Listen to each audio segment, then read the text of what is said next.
For today's video, magluluto po tayo ngayon ng sweet and sour tilapia. Bumili nga pala ako ng 1 kilong tilapia sa palengke. Pinahati ko siya sa gitna para magkasya siya sa kawali na paglulutuan ko. Pagkatapos kong hugasan ng tilapia, lagyan ko na ito ng asin at paminta. Lutuin na natin ang tilapia sa medium heat lang para hindi ito masunog. Pag medyo light brown na ang tilapia, balik na rin naman natin to.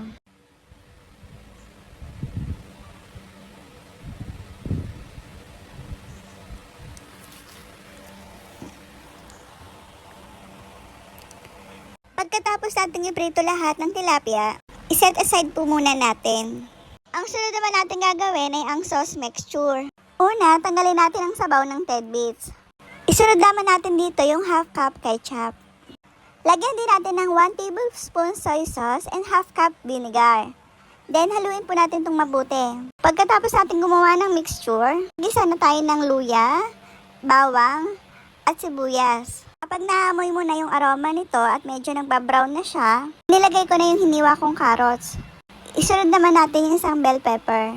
Halu-haluin natin ito. Ilagay na po natin ang sauce mixture. Halu-haluin natin ito para lumambot ang carrots. Dahil nalimutan kong maglagay ng 4 tablespoon na sukal sa mixture, maglagay po tayo ngayon. Then nilagyan ko na din po ito ng pepper, then asin.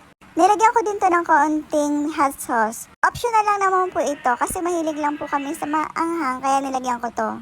Maglagay din po tayo ng slurry para maging thicken yung pagka-sauce nito.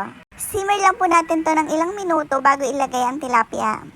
Pag medyo malapot na yung ating sauce at medyo malambot na yung ating carrots, ilagay na po natin ang tilapia. Balibalik na rin natin ang tilapia para ma-absorb niya yung sauce. Nalimutan kong ilagay ang tidbits, ilagay ko na lang siya sa ibabaw. Thank you for watching. Like and share naman po ng ating video. Thank you.